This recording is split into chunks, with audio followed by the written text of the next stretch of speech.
감동의 항해 지금 시작합니다. 저는 가브리엘 하트만입니다. 스위스 취리히에서 태어나 30년간 서비스 디자인을 연구해온 사람이죠. 제 이름 뒤엔 항상 따라붙는 수식어가 있습니다. 세계적 서비스 디자인 전략가, 메모러스님은 매명, 무명 분석가. 하지만 저는 그런 타이틀보다 하나를 더 좋아합니다. 냉정한 관찰자. 저는 감동하지 않습니다. 데이터를 봅니다. 효율을 측정하죠. 그게 나의 제일이었습니다. 그런데 2025년 2월 제 모든 이론이 흔들리기 시작했습니다. 새벽 4시 파리샤를 드골 공항이었습니다. 활주로에 안개가 깔렸습니다. 거대한 전색이 7대가 일렬로 서 있었죠. 각 기체마다 태극기가 선명하게 그려져 있었습니다. 저는 카메라를 들고 그 광경을 기록했습니다. 회민이 직업병이죠. 뭔가 이상한 패턴이 보이면 반드시 기록합니다. 탑승구 앞에 2,500명의 노인이 줄지어 섰습니다. 더 지팡이를 짚은 분들, 휠체어에 앉은 분들, 느리지만 단호한 걸음으로 비행기에 오르고 있었죠. 저는 그 순간 하나의 통계를 떠올렸습니다. 유럽 노인의 87%는 평생 자국을 떠나지 않습니다. 익숙한 언어, 익숙한 거리, 익숙한 병원에서 생을 마치죠. 그게 유럽 노년층의 패턴이었습니다. 그런데 지금 2,500명이 대륙을 떠나고 있었습니다. 목적지는 8,000km 떨어진 곳. 대한민국. 스웨친. 이유는 단순했습니다. 흔하시는 골프영화 있는 셔스부 여행. 하지만 저는 알았습니다. 이건 단순한 여행이 아니라는 걸 말이죠. 스피커에서 여승무원의 목소리가 흘러나왔습니다. Flight KJ001, Destination Seoul, Republic of Korea. 저는 그 순간 메모를 꺼냈습니다. 제 손은 항상 펜을 쥐고 있습니다. 관찰의 시작은 기록이니까요. 흔함 2,500명, 평균 연령 72세, 목적지 서울.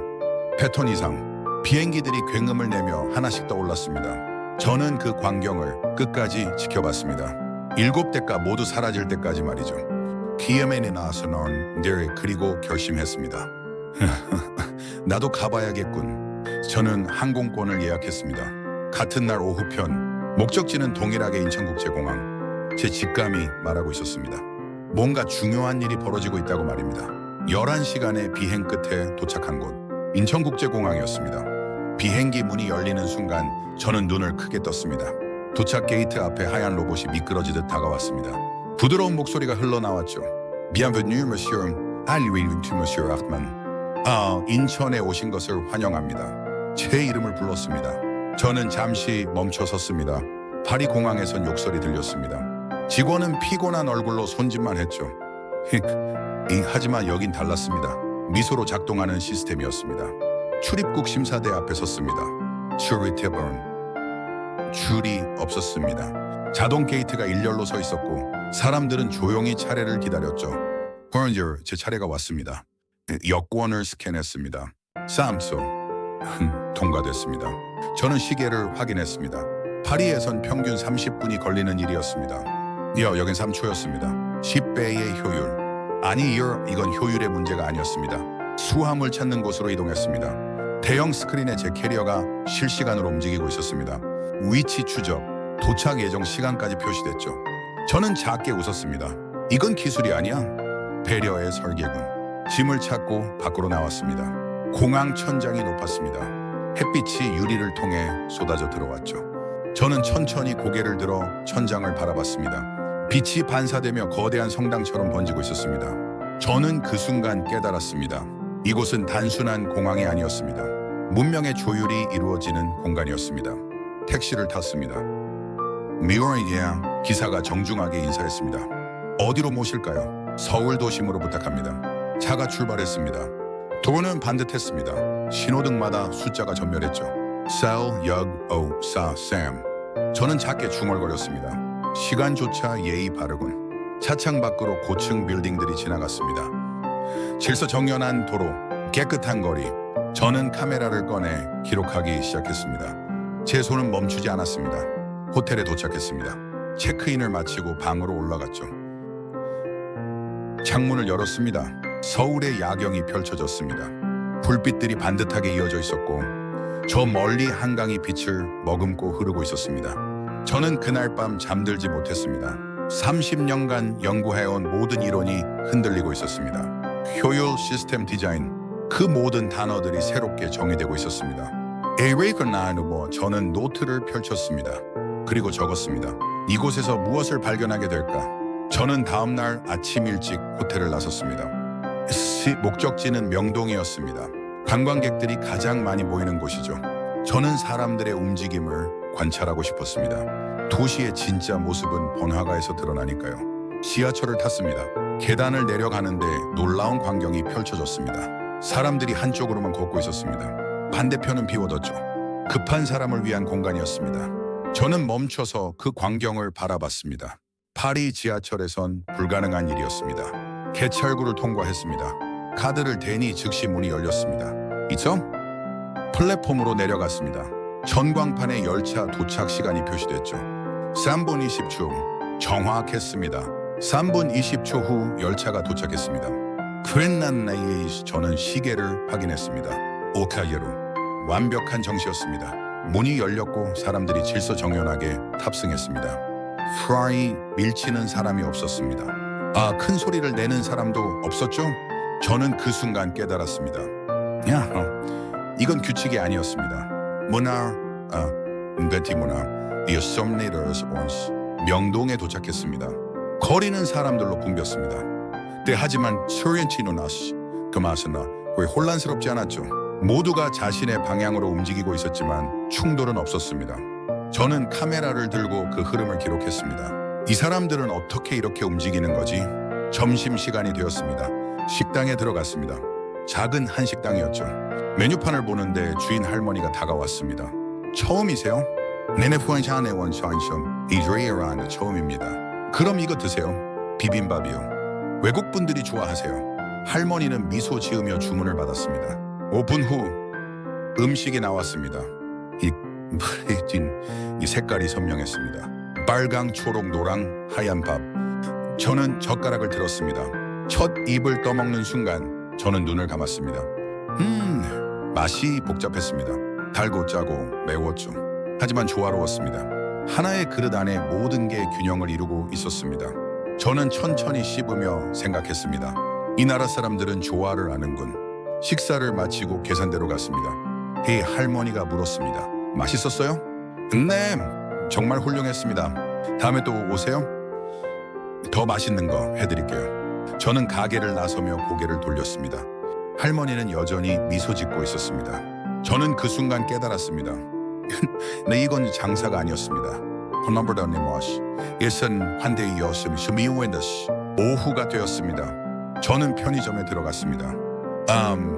물을 사려고 했죠. 계산대 앞에 섰습니다. 직원이 정중하게 물었습니다. 봉투 필요하세요? 아니요, 괜찮습니다. 감사합니다. 좋은 하루 되세요. 저는 가게를 나서며 멈춰 섰습니다. 유럽 편의점에선 직원이 눈도 마주치지 않습니다. 여긴 달랐습니다. 모든 순간에 예의가 있었습니다. 저녁이 되었습니다. 저는 한강으로 향했습니다. 산책로를 걷고 싶었습니다. 고시의 밤을 경험하고 싶었죠. 한강에 도착했습니다. 산책로엔 조명이 일정한 간격으로 켜져 있었습니다. 사람들이 천천히 걷고 있었죠. 자전거를 타는 사람들도 있었습니다. 저는 벤치에 앉았습니다. 강물이 흘렀습니다. 불빛이 수면에 반사되며 길게 흔들렸죠. 저는 카메라를 꺼냈습니다. 셔터를 눌렀습니다. 그리고 생각했습니다. 이 도시의 밤은 두렵지 않군. 파리에선 밤에 혼자 걷지 않습니다. 위험하니까요. 런던도 마찬가지죠. 하지만 여긴 달랐습니다. 노인들이 산책하고 있었습니다. 여성들이 조깅하고 있었죠. 두려움이 없었습니다. 저는 그 순간 깨달았습니다. 이 도시의 밤은 평화의 설계도였습니다. 벤치에 앉아 한참을 바라봤습니다. 사람들이 지나갔습니다. 누구도 저를 신경 쓰지 않았죠. 하지만 불편하지 않았습니다. 오히려 편안했습니다. 저는 노트를 꺼냈습니다. 적었습니다. 서비스란 무엇인가? 30년간 연구했지만 오늘 처음 이해했다. 서비스란 사람을 불편하게 하지 않는 기술이다. 밤 10시가 되었습니다. 저는 천천히 일어나서 일어났습니다. 호텔로 돌아가야 했습니다. 산책로를 따라 걸었습니다. 조명이 제 그림자를 길게 늘렸죠. 지하철역에 도착했습니다. 계단을 내려가는데 한 노인이 천천히 올라오고 있었습니다. 뒤에 젊은이들이 기다리고 있었죠. 하지만 아무도 재촉하지 않았습니다. 조용히 기다렸습니다. 저는 그 광경을 바라보며 생각했습니다. 이 나라 사람들은 기다림을 아는군. 호텔에 도착했습니다. 방으로 올라가 창문을 열었습니다. 서울의 야경이 여전히 빛나고 있었습니다. 미스터 브라너는 저는 책상 앞에 앉았습니다. 노트를 펼쳤죠. 그리고 적기 시작했습니다. 첫째 날, 첫째 날 인천공항에서 효율을 봤다. 둘째 날 서울 도심에서 질서를 봤다. 그리고 오늘 밤 한강에서 평화를 봤다. 이 나라는 무언가 다르다. 뭔가 근본적으로 다르다. 저는 펜을 내려놓았습니다. 창밖을 바라봤죠. 불빛들이 반짝이고 있었습니다. 저는 작게 중얼거렸습니다. 이제 시작이군. 셋째 날 아침이었습니다. 저는 오늘 특별한 일정이 있었습니다. 국립중앙박물관 방문이었죠. 프랑스 노인 투어 그룹과 함께 가기로 했습니다. 저는 그들의 반응을 관찰하고 싶었습니다. 오전 9시 박물관 앞에 도착했습니다. 건물이 웅장했습니다. 현대적이면서도 단아한 느낌이었죠. 입구로 들어서는 순간 넓은 로비가 펼쳐졌습니다. 천장이 높았습니다. 자연광이 쏟아져 들어왔죠. 프랑스 노인들이 하나둘 모였습니다. 총 30명 정도였습니다. 가이드가 나타났습니다. 박재현. 40대 중반의 차분한 인상이었죠. 디킴. 안녕하세요. 오늘 여러분을 안내할 박재현입니다. 그는 유창한 프랑스어로 인사했습니다. 세 노인들이 고개를 끄덕였죠. 저도 그룹에 합류했습니다. 먼저 도자기실로 가겠습니다. 우리는 천천히 소리였으니 드나는 샤르노만 스미디름 복도를 지나 전시실에 들어섰죠. 유리 진열장 안에 백자들이 놓여 있었습니다. 하얀 빛깔이었습니다. 단순하면서도 우아했죠. 박재현이 설명을 시작했습니다. 이것은 조선 백자입니다. 조선시대 사람들이 만든 그릇이죠. 보시면 아시겠지만 장식이 거의 없습니다. 한 노인이 손을 들었습니다. 슈랑니 라포르테였습니다. 프랑스 무스만의 치료분이 후나부 전 차관이었죠. 장식이 없는 게 특징입니까? 너런드 시리스네 뭐한 나의 맛을 금이노. 그럼 중국 도자기와 뭐가 다릅니까? 슈르키엔디 정적이 흘렀습니다. 박재현은 천천히 앙리를 바라봤습니다. 그의 눈빛이 날카로웠죠. 하지만 목소리는 여전히 차분했습니다. 좋은 질문입니다. 중국 도자기는 화려합니다. 용과 봉황이 그려져 있죠. 일본 도자기는 섬세합니다. 그림이 정교하죠. 하지만 조선 백자는 다릅니다. 우에킨 가시엄 제미시 멈춰놓습니다. 조선 사람들은 밥 한 끼에도 품격을 담았습니다. 화려함이 아니라 정결함을 추구했죠. 그게 우리의 방식이었습니다. 앙리가 다시 물었습니다. 하지만 결국 아시아 도자기는 다 비슷하지 않습니까? 박재현이 고개를 끄덕였습니다. 맞습니다. 뿌리는 같습니다. 하지만 우리는 그것을 우리만의 방법으로 꽃피웠습니다. 한글처럼요? 한글요? 소네트. 왕이 직접 문자를 만든 나라가 몇이나 됩니까? 앙리가 말문이 막혔습니다. 박재현이 천천히 이어 말했습니다. 세종대왕은 백성 모두가 글을 읽고 쓸 수 있게 하려고 한글을 만들었습니다. 이유는 단 하나였죠. 백성을 사랑했기 때문입니다. 저는 그 순간 카메라를 들었습니다. 앙리의 얼굴이 미세하게 흔들리고 있었습니다. 그는 아무 말도 하지 못했죠. 소리치지 않는데 강하군 Sir. 앙리가 작게 중얼거렸습니다. 우리는 다음 전시실로 이동했습니다. 백서 한글 전시관이었습니다. 벽면에 훈민정금 원본 모형이 걸려 있었죠. 박재현이 설명했습니다. 그리고 이것이 훈민정금입니다. 1443년에 만들어졌죠. 세계에서 유일하게 창제자와 창제 원리가 명확한 문자입니다. 노인들이 조용히 바라봤습니다. 한글은 24개의 글자로 이루어져 있습니다. 하지만 이 글자들로 모든 소리를 표현할 수 있습니다. 과학적이고 체계적이죠. 한하 노부인이 물었습니다. 칸에 배우기 어려운 배기 어렵습니까? 아닙니다. 하루면 배울 수 있습니다. 하루요? 암사? 네. 그래서 세종대왕은 이렇게 말씀하셨습니다. 슬기로운 사람은 하루아침에 깨우치고 어리석은 사람도 열흘이면 배울 수 있다고요. 노인들이 감탄했습니다. 저는 그 광경을 지켜보며 생각했습니다. 이 나라는 성과를 외치지 않는군요. 대신 품격으로 증명하는군요. 전시를 마치고 박물관을 나왔습니다. 점심시간이었죠. 박재현이 근처 식당으로 안내했습니다. 한정식집이었습니다. 테이블에 앉았습니다. 음식이 나오기 시작했습니다. 작은 접시들이 테이블을 가득 채웠죠. 밥, 국, 반찬들. 색깔이 다양했습니다. 앙리가 놀란 표정으로 물었습니다. 이게 다 한 사람 몫입니까? 닉와 신이 맞습니다. 군합이들 수고 하는 수고. 네서는 디버션 노니냐. 박재현이 웃으며 말했습니다. 한국 사람들은 밥상을 차리는데 정성을 들입니다. 음식은 단순히 배를 채우는 게 아니라 마음을 나누는 거니까요. 저는 젓가락을 들었습니다. 반찬을 하나씩 맛봤죠. 각각의 맛이 달랐습니다. 하지만 낸 조화로웠습니다. 저는 천천히 씹으며 생각했습니다. 하나르시티는 이 나라 사람들은 조화를 안다. 다양함 속에서 균형을 찾는군. 식사를 마쳤습니다. 배가 불렀지만 불편하지 않았습니다. 딱 적당했죠. 박재현이 물었습니다. 어떠셨습니까? 앙리가 대답했습니다.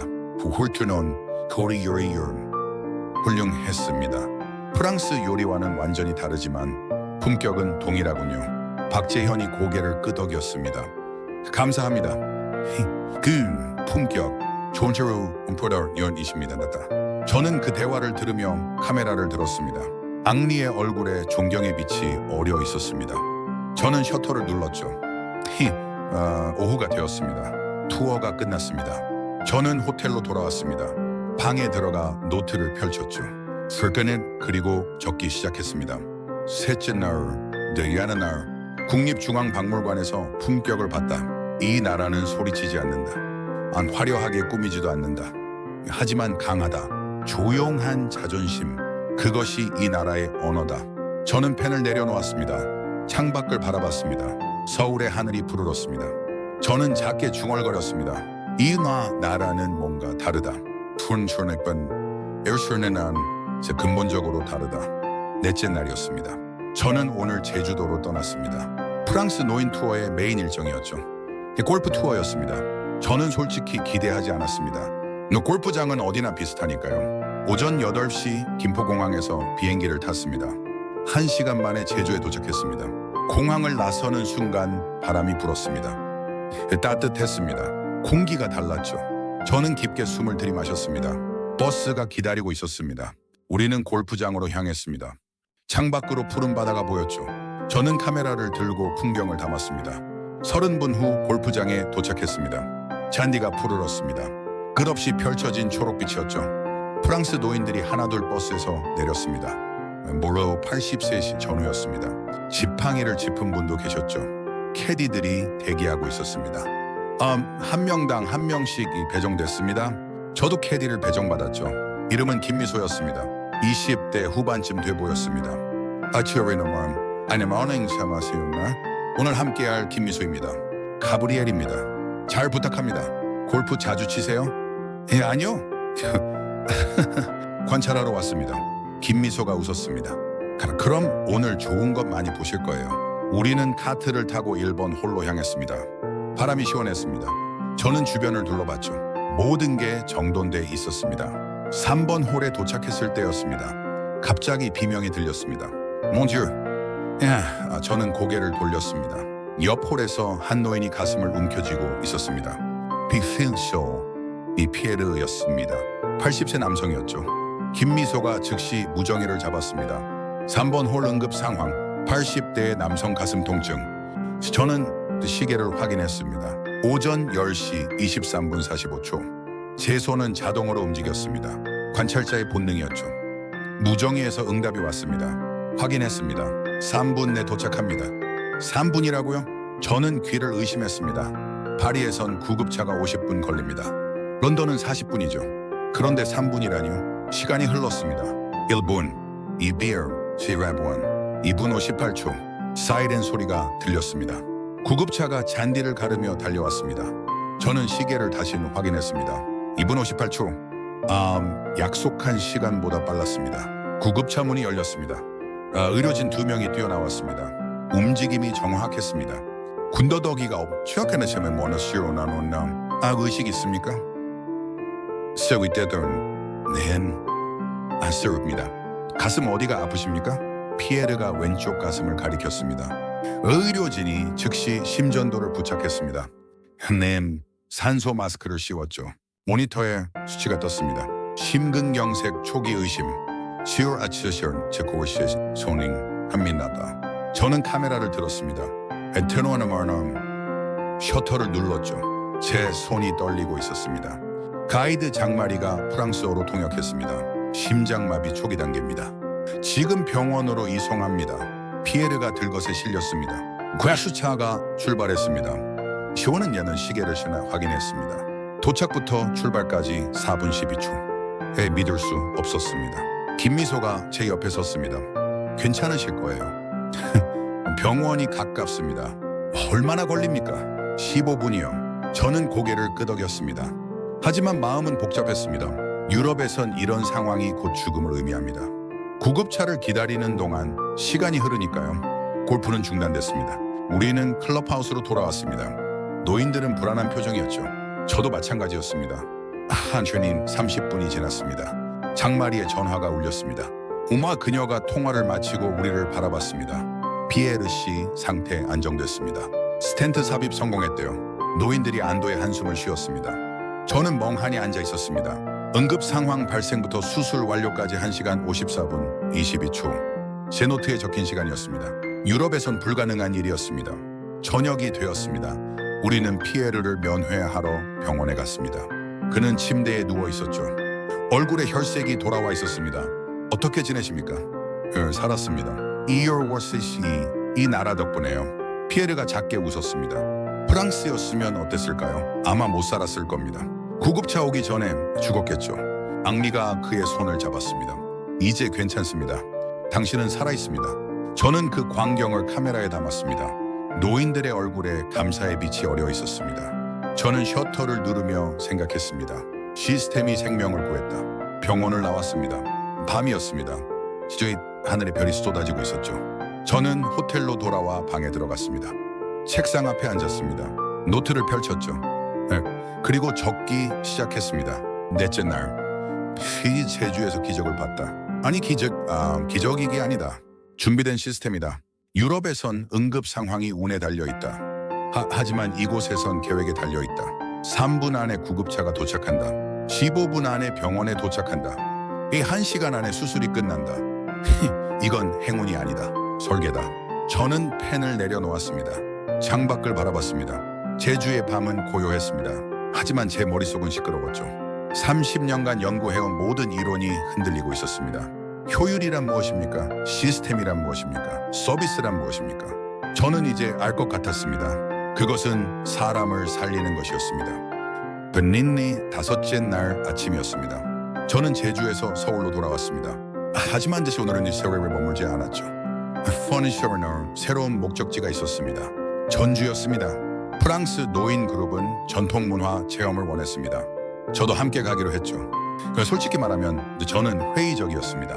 전통이란 보통 낡은 것을 의미하니까요. 오전 10시 KTX를 탔습니다. 좌석에 앉았습니다. 기차가 출발했죠. 창밖으로 풍경이 빠르게 지나갔습니다. 저는 시계를 확인했습니다. 시속 300km. 하지만 흔들림이 없었습니다. 2시간 후 전주에 도착했습니다. 역을 나서는 순간 그 공기가 달랐습니다. 서울보다 느렸죠. 여유로웠습니다. 저는 깊게 숨을 들이마셨습니다. 버스를 타고 한옥마을로 향했습니다. 15분 만에 도착했죠. 버스에서 내리는 순간 저는 멈춰 섰습니다. 한옥들이 줄지어 서 있었습니다. 기와지붕이 완만한 곡선을 그리고 있었죠.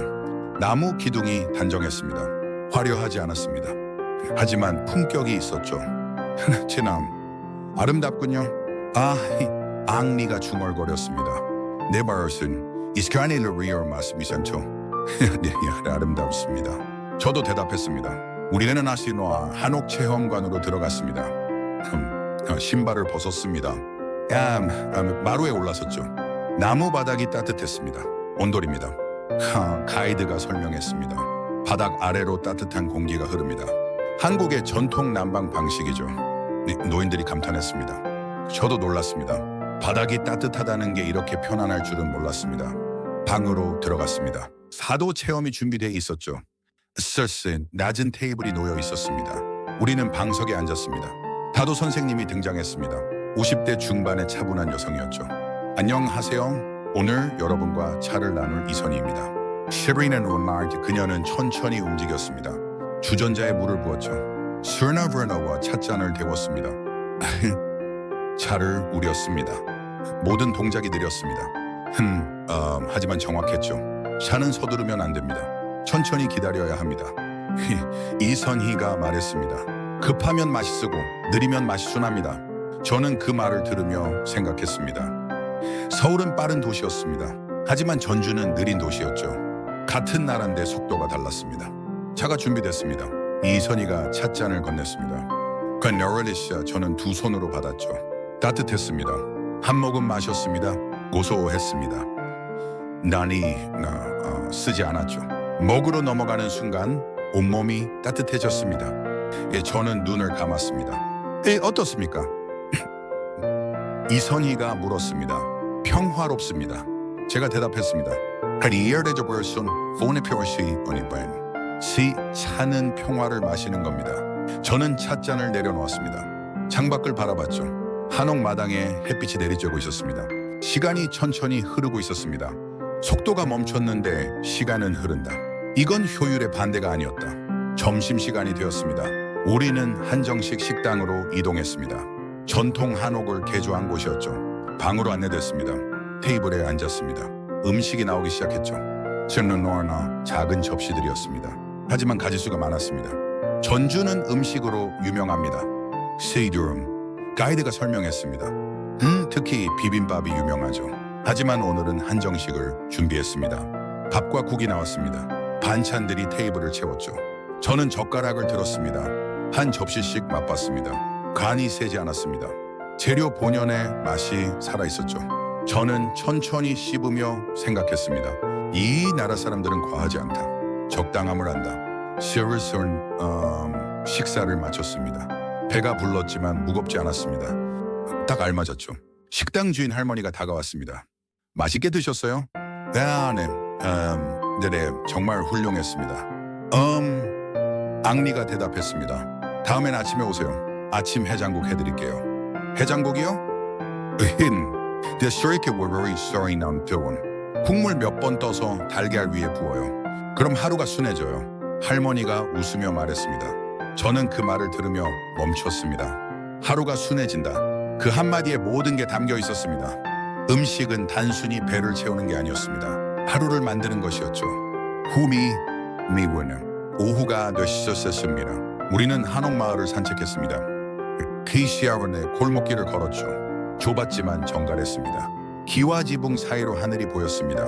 파랗게 펼쳐진 하늘이었죠. 저는 카메라를 들었습니다. 셔터를 눌렀습니다. 앙리가 제 옆에 섰습니다. 이상합니다.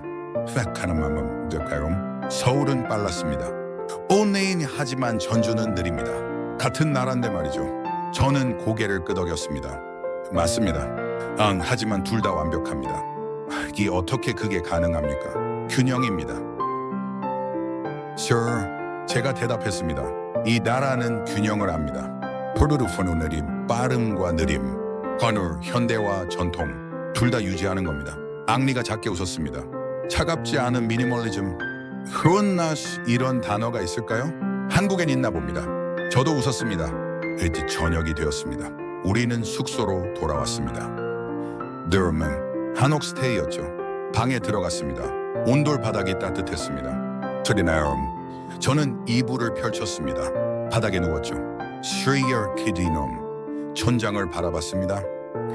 나무 기둥이 보였습니다. 세월의 흔적이 있었죠.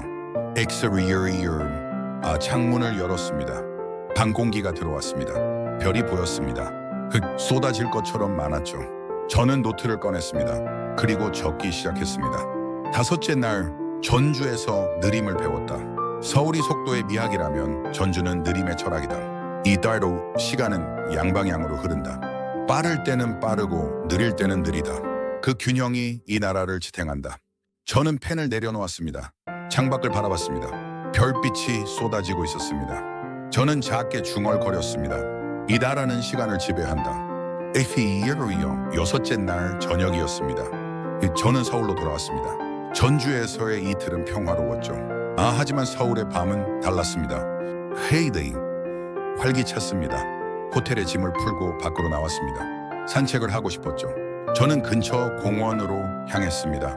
밤 10시였습니다. 공원엔 사람들이 있었습니다. 산책하는 노인들, 조깅하는 젊은이들, 벤치에 앉아 이야기하는 연인들. 저는 그 광경을 바라보며 걸었습니다. 벤치를 발견했습니다. 앉았죠. 스튜디오에 있는 노트를 꺼냈습니다. 오늘 하루를 기록하고 싶었습니다. 펜을 들었습니다. 그런데 뭔가 이상했습니다. 주머니를 더듬었습니다. 지갑이 없었습니다. 심장이 빠르게 뛰었습니다. 저는 재킷 안주머니를 확인했습니다. 없었죠. 바지 뒷주머니도 확인했습니다.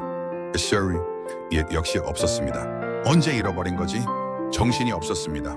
지갑 안엔 현금이 있었습니다. 휘니, 이기, 600유로. 신용카드도 있었죠. 여권 사본도 들어있었습니다. 저는 일어났습니다. 왔던 길을 되돌아가려 했죠. 그때 누군가 다가왔습니다. 실례합니다. 청소 직원이었습니다. 50대 중반쯤 돼 보였죠. 너는 혹시 지갑을 잃어버리셨습니까? 제 심장이 멈췄습니다. 내 선비손, 저 선임의 원. 네, 맞습니다. 관리사무소로 가시죠. 크리어와 거기 있습니다. 저는 그를 따라갔습니다. 공원 한쪽에 작은 건물이 있었죠. 관리사무소였습니다. 문을 문 열고 들어갔습니다. 직원이 앉아 있었습니다. 20대 후반의 여성이었죠. Sorry, 선 안녕하세요. 지갑을 찾으러 나내셨네요. The Abraham 이사말사니와 맞습니다. 스르는 성함이 어떻게 되십니까? 가브리엘 하트만입니다. 직원이 서랍을 열었습니다. 제 지갑을 꺼냈죠. 검은색 가죽 지갑이었습니다. 여기 노인거나 여기 설메인 이런은 여기 있습니다. 저는 두 손으로 받았습니다. 지갑을 열어봤습니다. 현금이 그대로 있었습니다. 600유로. 한 장도 빠지지 않았죠. 신용카드도 있었습니다. 이제 여권 사본도 그대로였습니다. 제 손이 떨렸습니다. 언제? 실계유원. 누가 가져다 줬습니까? 30분 전에 시민 한 분이 가져다 주셨어요. 이름이 뭡니까? 남기지 않으셨어요. 그냥 가져다 주고 가셨습니다. 저는 말문이 막혔습니다. 파리에선 지갑을 잃어버리면 돌아오지 않습니다. 런던도 마찬가지죠. 베를린도 그렇습니다. 통계가 있습니다. 유럽에서 잃어버린 지갑의 회수율은 10% 미만입니다. 그런데 지금 제 지갑이 고스란히 돌아왔습니다. 감사합니다. 제가 말씀드렸어요. 천만에요. 좋은 밤 되세요. 직원이 웃으며 대답했습니다. 저는 사무소를 나왔습니다. 공원으로 돌아왔죠. 다시 벤치에 앉았습니다. 지갑을 손에 쥐고 한참을 바라봤습니다. 이게 가능한 일인가? 제 머릿속이 복잡했습니다. 30년간 세계 각국의 시스템을 연구했습니다. 효율을 측정했죠. 서비스를 분석했습니다. 하지만 이건 시스템이 아니었습니다. 의식이었습니다. 누군가 제 지갑을 주었습니다. 그 사람은 열어봤을 겁니다. 현금이 있다는 걸 확인했겠죠. 하지만 가져가지 않았습니다. 대신 관리사무소에 맡겼습니다. 이름도 남기지 않고요. 왜입니까? 인니니의 보라시리움. 당연하니까요. 저는 노트를 펼쳤습니다. 그리고 적기 시작했습니다. 6째 날 서울공원에서 실내를 배웠다. 지갑을 잃어버렸다. 30분 만에 돌아왔다. 현금 한 푼 빠지지 않았다. 이거는 기적이 아니다. 이유이 이 도시의 작동 외원이다. 펜을 들고 계속 적었습니다. 유럽에선 10%만 돌아온다. 나머지 90%는 사라진다. 하지만 여긴 다르다. 문명은 시설이 아니다. 의식이다. 이 도시의 밤은 실내로 작동한다. 저는 펜을 내려놓았습니다. 고개를 들어 공원을 바라봤습니다. 노인이 천천히 걷고 있었습니다. 젊은 여성이 혼자 조깅하고 있었죠. 누구도 두려워하지 않았습니다. 밤이 안전했으니까요. 이게 문명이구나. 저는 작게 중얼거렸습니다. 시간이 흘렀습니다. 한 자정이 가까워졌죠. 저는 천천히 모아 일어났습니다. 호텔로 돌아가야 했습니다. 공원을 나서며 뒤돌아봤습니다. 가로등이 일정한 강력으로 켜져 있었습니다. 빛이 따뜻했죠. 저는 카메라를 들었습니다. 셔터를 눌렀습니다. 호텔로 돌아왔습니다. 방으로 올라갔죠. 창문을 열었습니다. 서울의 야경이 펼쳐졌습니다. 불빛들이 반짝였습니다. 질서 정연하게 이어져 있었죠. 저는 그 광경을 한참 바라봤습니다. 책상 앞에 앉았습니다. 하여튼 노트를 다시 펼쳤습니다. 적기 시작했습니다. 나는 30년간 서비스를 연구했다. 권유율된 레시오 효율을 실현했다. 시스템을 분석했다. 하지만 오늘 밤 모든 게 바뀌었다. 서비스는 기술이 아니다. 신뢰다. 제 효율은 속도가 아니다. 저행감은 정확성이다. 시스템은 규칙이 아니다. 의식이다. 펜을 내려놓았습니다. 손이 떨리고 있었습니다. 이 나라는 뭔가 근본적으로 다르다. 창밖을 바라봤습니다. 서울의 밤은 여전히 빛나고 있었습니다.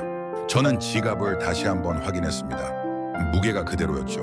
희나스던 누군가는 제게 말했습니다. 근리노원 말없이 말이죠. 여긴 당신을 믿습니다. 당신도 우릴 믿으세요. 저는 침대에 누웠습니다. 천장을 바라봤습니다. 잠이 오지 않았죠. 머릿속이 복잡했습니다. 인천공항의 로봇, 제주의 구급차, 그날 이틀 마닝 전주의 평화, 그리고 오늘 밤의 지갑, 모든 게 연결되고 있었습니다. 이 나라는 사람을 중심에 둔다. 저는 작게 중얼거렸습니다. 그 눈을 감았습니다. 어둠 속에서 서울의 불빛이 아른거렸습니다. 저는 천천히 잠들었습니다. 꿈속에서 저는 걷고 있었습니다. 한강을 따라서요. 불빛이 수면에 반사되고 있었죠. 저는 계속 걸었습니다. 끝이 멋있만 않았습니다. 하지만 두렵지 않았습니다. 7째 날 저녁이었습니다. 저는 호텔 연회장에 서 있었습니다. 오늘은 특별한 날이었죠. 프랑스 노인 투어의 마지막 밤이었습니다. 작별 만찬이 준비되어 있었습니다. 연회장은 넓었습니다. 둥근 테이블들이 배치되어 있었죠. 100명 정도의 사람들이 모였습니다. 프랑스 노인들, 한국 가이드들, 그리고 저였습니다. 벽면엔 대형 스크린이 설치되어 있었습니다. 지난 일주일간의 영상이 준비되어 있었죠. 제가 직접 편집한 것이었습니다. 저는 단상 옆에 섰습니다. 손에 마이크가 쥐어져 있었습니다. 그날키는 떨렸습니다. 제 평생 이런 떨림은 처음이었죠. 이 주최 측에서 저를 소개했습니다. 오늘 밤 특별한 분의 말씀이 있겠습니다. 가브리엘 하트만 박사님입니다. 박수 소리가 들렸습니다. 저는 천천히 단상에 올랐습니다. 조명이 저를 비췄습니다. 흰 눈이 부셨죠. 하지만 저는 눈을 감지 않았습니다. 튼 사람들을 바라봤습니다. 노인들의 얼굴이 보였습니다. 피에르가 있었습니다. 앙리도 있었죠. 그들의 눈빛이 저를 향하고 있었습니다. 저는 숨을 깊게 들이마셨습니다. 저는 가브리엘 하트만입니다. 목소리가 울렸습니다. 평생 감동이 아닌 효율을 설계해온 사람입니다. 잠시 멈췄습니다. 하지만 오늘 밤 그 모든 이론이 무너졌습니다. 조용해졌습니다. 연회장이 정적에 잠겼죠. 저는 일주일 전 파리 공항에서 여러분을 봤습니다. 2,500명의 노인이 대륙을 떠나는 걸 목격했죠. 신인드 셜비님, 저는 의문이 들었습니다. 도대체 무엇이 이들을 움직인 걸까? 허리케너리님, 스크린이 켜졌습니다. 파리 공항의 영상이 흘러나왔죠. 7대의 전세기, 안개 낀 활주로. 그래서 저도 따라왔습니다. 크리스리넘 관찰하기 위해서였죠. 인천공항 영상이 나왔습니다. 하얀 로봇, 자동 출입국 게이트. 인천공항에서 저는 효율을 봤습니다. 3초 만에 통과되는 출입국 심사, 실시간으로 추적되는 수화물. 하지만 이건 단순한 효율이 아니었습니다. 제 목소리가 높아졌습니다. 이건 배려가 구조가 된 시스템이었습니다. 박수 소리가 조금 들렸습니다. 저는 손을 들어 제지했습니다. 아직 끝나지 않았습니다. 서울 지하철 영상이 나왔습니다. 질서 정연하게 걷는 사람들, 정확히 도착하는 열차. 서울에서 저는 질서를 봤습니다. 하지만 이건 강요된 질서가 아니었습니다. 사람들이 스스로 만든 조화였죠. 제주 골프장 영상이 나왔습니다. 구급차가 도착하는 장면, 피에르가 들것에 실리는 모습. 제주에서 저는 기적을 봤습니다. 제 목소리가 떨렸습니다. 아니, 기적이 아닙니다. 준비된 시스템입니다. 3분 안에 도착한 구급차, 1시간 만에 완료된 수술. 피에르 씨는 살아났습니다. 유럽이었다면 불가능했을 겁니다. 피에르가 고개를 숙였습니다. 그의 눈가가 붉어졌죠. 전주 한옥 영상이 나왔습니다. 기와 지붕, 나는 너의 다도체민, 저처럼 별이 쏟아지는 밤. 전주에서 저는 느림을 배웠습니다. 서울은 빨랐습니다. 이유는 하지만 전주는 느렸죠? 같은 나라인데 속도가 달랐습니다. 어떻게 가능합니까? 저는 사람들을 바라봤습니다. 그건 내게는 실실한 균형입니다. 이 나라는 균형을 압니다. 빠를 땐 빠르고 느릴 땐 느립니다. 현대와 전통을 동시에 유지합니다. SI 서울 공원 영상이 나왔습니다. 밤에 가로등, 산책하는 사람들, 그리고 여섯째 날 밤 저는 지갑을 잃어버렸습니다. 웅성거림이 들렸습니다. 30분 만에 돌아왔습니다. 현금 한 푼 빠지지 않았죠. 유럽에선 10%만 돌아옵니다. 하지만 여긴 100%였습니다. 제 손이 떨렸습니다. 마이크를 꽉 잡았죠. 그 순간 저는 깨달았습니다. 이건 시스템이 아니라는 걸 말입니다. 의식입니다. 지만의 문화화입니다. 시오아사이디어 신뢰입니다. 목소리가 커졌습니다. 이 나라 사람들은 소리치지 않습니다. 화려하게 꾸미지도 않죠. 하지만 강합니다. 조용한 자존심으로 증명합니다.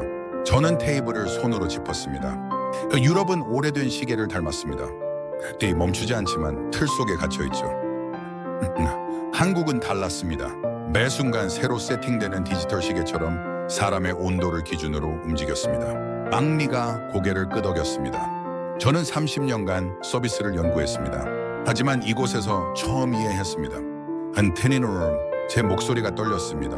서비스란 사람을 불편하게 하지 않는 기술입니다. 효율이란 빠름이 아니라 정확성입니다. 시스템이란 규칙이 아니라 배려입니다. 잠시 멈췄습니다. 돈 눈물이 날 것 같았죠. 하지만 참았습니다. 그리고 오늘 밤 저는 결심했습니다. 수완에스처리 맥토리 통을 높이 모셔합니다. 이 이야기를 세상에 전하겠습니다. 문명의 새로운 기준은 이곳 대한민국에서 시작됩니다. 박수 소리가 터졌습니다. 우레와 같은 박수였죠. 흔대마음 노인들이 일어섰습니다. 기립박수였습니다. 저는 그 광경을 바라보며 눈물을 참았습니다. 앙리가 다가왔습니다. 철이 저를 껴안았죠. 고맙습니다. 인따케이위는 데저 우리가 느낀 걸 말로 표현해줘서요. 피에르도 다가왔습니다. 지팡이를 짚고 천천히 걸어왔죠. 선생님 덕분에 살았습니다. 이 아들 아기 나라 덕분에요. 저는 그의 손을 잡았습니다. 우리 모두 이 나라 덕분입니다. 박수 소리가 계속됐습니다. 저는 단상에서 내려왔습니다.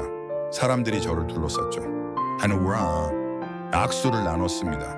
본인 포옹을 했습니다. 감사의 말을 들었습니다. 그날 밤은 길었습니다. 하지만 행복했습니다. 자정이 넘어서 방으로 돌아왔습니다. 창문을 열었죠. 서울의 야경이 펼쳐졌습니다. 책상 앞에 앉았습니다. 너는 쇼는 옷을 야나 펼티나실 마했점. 그 이제 적기 싫으면 세메르 일곱째 날 거의 하늘 선언의 수련의 밤 나는 오늘 밤 세상에 약속했다. 이슬 이야기를 전하겠다고. 문명은 건물이 아니다. 사람이다. 근데 트리스나 한국은 그걸 증명했다. 펜을 내려놓았습니다. 창밖을 바라봤습니다. 서울의 불빛이 반짝이고 있었습니다. 저는 작게 중얼거렸습니다. 이제 시작이다. 8째 날 아침이었습니다. 저는 인천공항에 서 있었습니다. 출국장이었죠. 프랑스 노인들이 하나둘 모이고 있었습니다. 일주일간의 여행이 끝났습니다. 비에르가 다가왔습니다. 지팡이를 짚고 있었지만 걸음이 단단했습니다. 선생님, 진심으로 감사합니다. 오케이, 제가 뭘 했습니까? 우리가 느낀 걸 말로 만들어줬습니다. 이제 우리도 이야기할 수 있습니다. 앙리도 왔습니다. 파리로 돌아가면 모두에게 말하겠습니다. 원긴 한국이란 나라에 대해서요. 저는 그들과 악수를 나눴습니다. 포옹을 했죠. 또케인 그들이 출국장 안으로 들어갔습니다. 저는 그 뒷모습을 한참 바라봤습니다. 저는 출국하지 않았습니다. 이틀을 더 머물기로 했죠. 해야 할 일이 있었습니다. 호텔로 돌아왔습니다. 방에 들어가 노트북을 켰습니다. 영상 편집 프로그램을 열었죠. 일주일간 촬영한 모든 영상이 있었습니다. 작업을 시작했습니다. 밤새 편집했습니다. 인천공항부터 시작했죠. 소리케 프리싸움, 서울의 질서, 트리어, 제2 기적, 전주의 평화, 그리고 지갑 이야기. 24시간이 지났습니다. 원키 영상이 완성됐습니다. 45분짜리 다큐멘터리였죠. 제목을 붙였습니다. 조용한 기적, 대한민국이 보여준 문명의 미래. 신으로는 간이 업로드 버튼을 눌렀습니다. 제 개인 채널이었습니다. 구독자는 8만 명 정도였죠. 주로 서비스 디자인 전문가들이었습니다. 엠무사스르남 업로드가 완료됐습니다. 저는 노트북을 덮었습니다. 침대에 누웠죠. 잠이 쏟아졌습니다. 사흘 후 파리로 돌아왔습니다. 와이네나 공항이 혼잡했습니다. 줄이 길었죠. 출입국 심사에 40분이 걸렸습니다. 저는 시계를 보며 작게 웃었습니다. 인천공항은 3초였는데 집에 도착했습니다. 슈르닌 노트북을 켰습니다. 이메일이 넘쳐나고 있었습니다. 수백 통이었죠. 영상 조회수를 확인했습니다. 눈이 커졌습니다. 130만 회였습니다. 사흘 만에 130만 명이 봤습니다. 댓글이 5만 개를 넘었죠. 공유는 30만 건이었습니다. 댓글을 읽기 시작했습니다. 이게 진짜입니까? 믿을 수 없습니다. 한국에 가고 싶어졌습니다. 우리나라도 배워야 합니다. 3초 출입국 정말입니까? 지갑이 돌아온다니 믿기지 않습니다. 저는 댓글을 계속 읽었습니다. 윙크리셰트 마르맘 손이 떨렸죠. 일주일이 지났습니다. BBC에서 연락이 왔습니다. 인터뷰 요청이었죠. 헤이, 저는 런던으로 갔습니다. 스튜디오에 앉았습니다.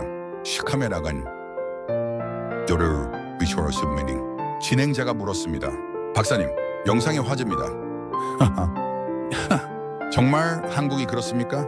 마네머쇼에는 네 맞습니다. 시즈 커나는 제가 직접 경험했습니다. 가장 인상 깊었던 건 뭡니까? 저는 잠시 생각했습니다. 실례입니다. 시스템이 아니라 사람들의 의식이었습니다. 구체적으로 설명해 주실 수 있습니까? 그렇게는 지갑을 잃어버렸습니다. 30분 만에 돌아왔죠. 유럽에선 불가능한 일입니다. 진행자가 놀란 표정을 지었습니다. 가난한 레스턴트 정말입니까? 네. 그게 한국입니다. 인터뷰가 방송됐습니다. 반응이 폭발했죠. 한 달이 지났습니다. 조회수가 1,300만을 넘었습니다. 휘니 유럽 전역에서 난리였죠. 각국 언론이 저를 찾았습니다. 프랑스 텔레비전에 나갔습니다. 독일 라디오에도 출연했죠. 스위스 신문과 인터뷰했습니다. 모두가 같은 질문을 했습니다. 한국이 정말 그렇습니까? 저는 매번 같은 대답을 했습니다. 네. 그리고 그 이상입니다. 유럽 각국 정부에서 연락이 왔습니다. 컨설팅 요청이었죠. 프랑스 교통부, 독일 보건부, 영국 내무부 모두 한국의 시스템을 배우고 싶어 했습니다. 저는 이제 보고서를 작성했습니다. 100페이지가 넘었죠. 제목은 이렇게 붙였습니다. K문명 인간 중심 시스템의 완성. 보고서는 각국 정부에 배포됐습니다. 아시아 회의가 열렸죠. 저는 여러 나라를 돌아다니며 강연했습니다. 한국은 기술이 아니라 철학입니다. 사람을 중심에 두는 철학이죠. 빠름이 목적이 아닙니다. 정확성이 목적입니다. 아르비아는 화려함이 아니라 품격입니다. 사람들이 고개를 끄덕였습니다. 6개월이 지났습니다. 저는 다시 한국에 왔습니다. 이번엔 혼자였죠. 인천공항에 도착했습니다. 여전히 3초 만에 통과됐습니다. 서울로 회니아했습니다. 거리가 여전히 깨끗했죠. 사람들이 질서정연하게 걷고 있었습니다. 한강으로 갔습니다. 펜시언안에서는 펜시언이었습니다. 강물이 흐르고 있었죠. 불빛이 수면에 반사됐습니다. 노트를 꺼냈습니다. 마지막 장을 쓰려고 했습니다. 펜을 들었습니다. 그리고 적기 시작했습니다. 8째 날. 그리고 그 이후 세상이 한국을 주목하기 시작했다. 조회수 1,300만, 댓글 10만 개, 공유 50만 건. 하지만 숫자가 중요한 게 아니다. 하리케인의 나올 시대에 멈춰졌습니다. 중요한 건 메시지다. 문명은 건물이 아니라 사람이다. 시스템은 규칙이 아니라 배려다. 효율은 빠름이 아니라 정확성이다. 펜을 계속 움직였습니다. 한국은 조용히 증명했다. 39hour 소리치지 않았다. 화려하게 꾸미지도 않았다.